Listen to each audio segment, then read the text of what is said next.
The Philadelphia Phillies dropped Game 2 against the San Diego Padres Saturday night. They obviously lost that series opener Friday night as well. Today, Sunday afternoon, they kick off 4 o'clock start time here local, hoping and trying to get a series finale win to at least salvage the series like they did the previous series against the San Francisco Giants. And then the Phillies head into the All-Star break. And then all of a sudden it's the playoff push and they are going for a World Series. So unfortunately dropped 5-4 last night in that loss to the Padres. Christopher Sanchez is on the mound today for the Phillies trying to get this series finale win.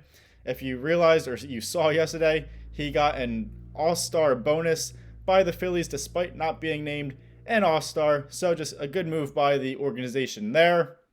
And as I mentioned, this is the last game before the All-Star break for the Phillies. So hopefully they get the win and go into the second half of the season on a high note with momentum. Welcome into Phillies Daily, everybody. I'm your host, Mike Kennelly. Make sure you guys subscribe for more Phillies content. You may notice behind me, if you've been here long enough, my background's a little different than usual. I'm away. I'm down the shore for the week, enjoying myself here. So a little bit of different stuff here going on behind me. Back into the Phillies, Zack Wheeler, he was on the mound yesterday in that loss to the Padres. You know, we get really, really comfortable and just expect dominance out of Zack Wheeler every time he takes the mound. So yesterday was a little odd to see him pitch, just didn't have his best stuff. He went 6 innings, he allowed 6 hits, he walked a batter, he hit a batter, he allowed 4 earned runs, and he had 6 strikeouts in those 6 innings. Both of those runs came off of 2 home runs, I would say. Not necessarily the runs, but he allowed 2 home runs, both to the Padres outfielder, Jackson Merrill. So Jackson Merrill had the best of Zack Wheeler in that ball game yesterday. 2 home runs for the young outfielder. And as I said, just not his best stuff. He did have a walk. He did hit a batter. And obviously those 4 earned runs in 6 innings. So you know, you're not going to be perfect every time you step out onto the mound. He's still having an incredible season. He's still right up there in the National League Cy Young, conversation. One little hiccup here is not going to kill you. So Zack Wheeler, as I said, you get real comfortable watching a guy like him pitch and just expect him to go out dominant, win the game for your team. Didn't happen yesterday for the Phillies. As I said, not going to happen all the time. So really nothing to worry about there. He did still have 6 strikeouts in those 6 innings. So an average of a strikeout per inning. Very good by Zack Wheeler. Just a little bit of command stuff there. And obviously Jackson Merrill finding the long ball off of Zack Wheeler. Yesterday's ball game, there was also news that came out. Obviously, if you were watching, if you were paying attention, maybe if you just got updates, if you weren't able to watch, Alec Bohm, the Phillies third baseman, polarizing third baseman, may I add, left the game after he was hit by a pitch in the second inning. He did remain in that ball game, but a few innings later, he was pulled from the game. He left the game early, and then it was later said that Alec Bohm has a bruised rib cage, a rib cage contusion.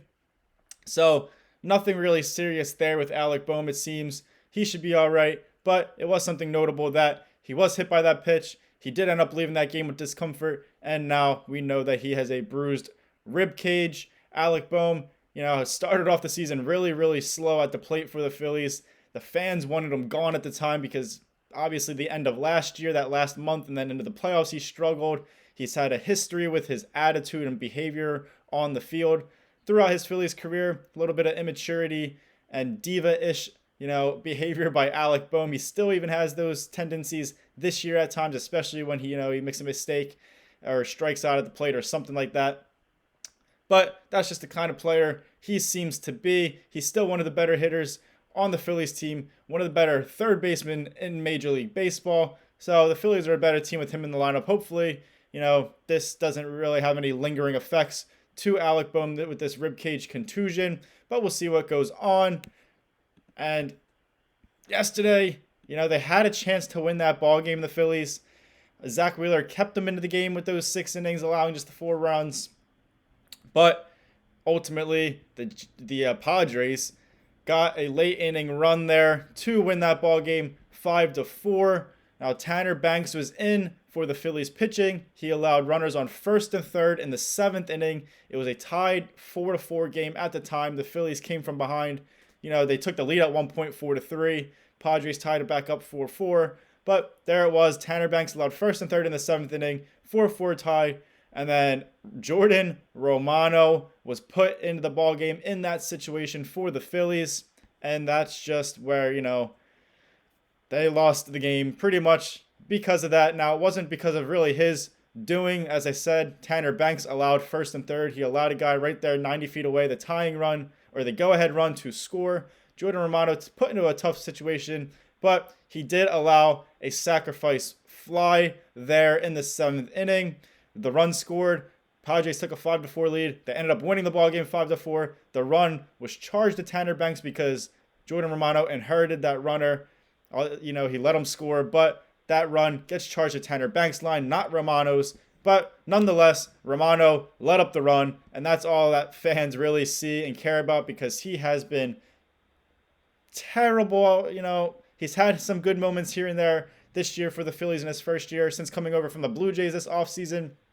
But just way more bad moments than good moments for Jordan Romano. Hasn't been the kind of guy that the Phillies were hoping he could be coming back from his injury that he had last year. He had 2 All-Star appearances the years prior, but he hasn't to this point. And, we're getting closer to the end of the season now as we get into the All-Star break and out of this All-Star break. So Jordan Romano, failed experiment. The fans really have had enough for him. And yesterday, just another late inning collapse by the Phillies bullpen with Tanner Banks and Jordan Romano. So, just frustrating stuff. Is that the breaking point? Did the Phillies finally decide that, Jordan Romano can't be trusted late in these ball games? Like I said, it really wasn't his fault last night because of Tanner Banks allowing that runner there. But still, he just, struggles late in the games for the most part for the Phillies. He blows games, and it's just the fans don't want him here for the most part. And the coaching staff has to realize at some point, and management, that he is just not trustworthy there, and he is just not having his best season. His ERA is still up over 7, I believe, which is really bad for a guy that pitches that much and who's supposed to be a late-inning, high-leverage guy that you can trust to help you win games and shut down offenses late in the game, and that just hasn't been the case consistently for Jordan Romano. Speaking of the bullpen, speaking of getting into the second half of the season, we are approaching this July 31st trade deadline in Major League Baseball. We're just a few short weeks away. Today is July 13th, so we are really close. The rumor mill is heating up. The Phillies are right in the middle of it, looking for bullpen help, possibly outfield help. They might make changes with the guys currently on the team too. The rumors have been coming out.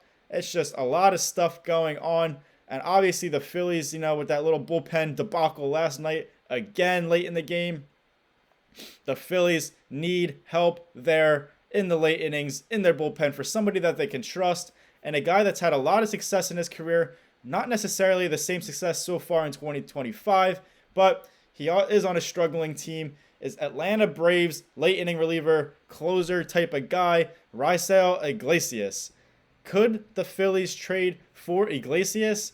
Like I said, he's had a very long, successful career there in the bullpen throughout a few major league teams. This year, not great. He's a 35-year-old right-handed pitcher, late inning, high leverage guy. A year ago in 2024 with the Braves, incredible season. He had a 1.95 ERA with 34 saves a year ago. This year, as I said, just not the same success. The Braves haven't been great either. They're, in fourth place in the division here in the National League East. They've dealt with a lot of injuries too, but still just not the kind of season that we're used to seeing out of the Atlanta Braves. And a lot of their players are all having kind of off seasons as well, like Iglesias. This year, he has a 4.42 ERA with 11 saves in 2025. So, just not great numbers, especially compared to last year where he had a sub-2 ERA. He also does have, 42 strikeouts in 36 and 2/3 innings pitched. So, he's averaging more than a strikeout per inning, which is still good, especially for a late inning, high leverage guy like that. You're getting guys to swing and miss. You're getting guys to go down looking on strikes, and you're getting out of innings. The ERA is just pretty high. Still not as high as some of these guys on the Phillies like Romano. So wouldn't be the worst guy in the bullpen if the Phillies traded for him, and he's still having kind of a downish year compared to last year. He has had 30 or more saves in 5 of his seasons throughout his major league career. So just a dominant late inning high leverage guy, and he's shown that, sustainability throughout his career. And as I said, not necessarily the best year in 2025 so far, but he still does have 11 saves, and he is playing on a pretty bad Braves team that doesn't necessarily always have these opportunities for him to record saves. So he's still that good in that category. He is going to be a free agent after this season here in 2025. So 35-year-old free agent after this season. That's the kind of guy that teams who are willing to trade guys are willing to, shop those guys off if they're not in playoff contention like the Braves right now. You're not always going to want to trade your star players, your Ronald Acuñas, all those kind of guys. But a guy like Iglesias, who's an older guy, he's had success, so teams will be interested looking into a guy like that for bullpen help. Free agent after this season, so, he's not going to require a lot of trade capital to get it sent back to the Braves. So just a very, very intriguing guy and enticing guy for the Phillies to keep tabs on. They've seen him a lot in the division here over the past couple years. So if I'm the Phillies, I'm calling the Braves and trying to work out a deal for a guy like Iglesias to try to shore up the back end of their bullpen for this playoff push for a World Series championship push. The Braves, I said, are 4th in the National League East. They're really out of the playoff picture unless something crazy happens in the second half of the season, but very unlikely. So they do have a couple trade chips like Iglesias, maybe Marcell Ozuna, a couple other guys, but really Iglesias might be one of their top guys that teams are going to be trying to trade for and that the Braves are actually willing to trade.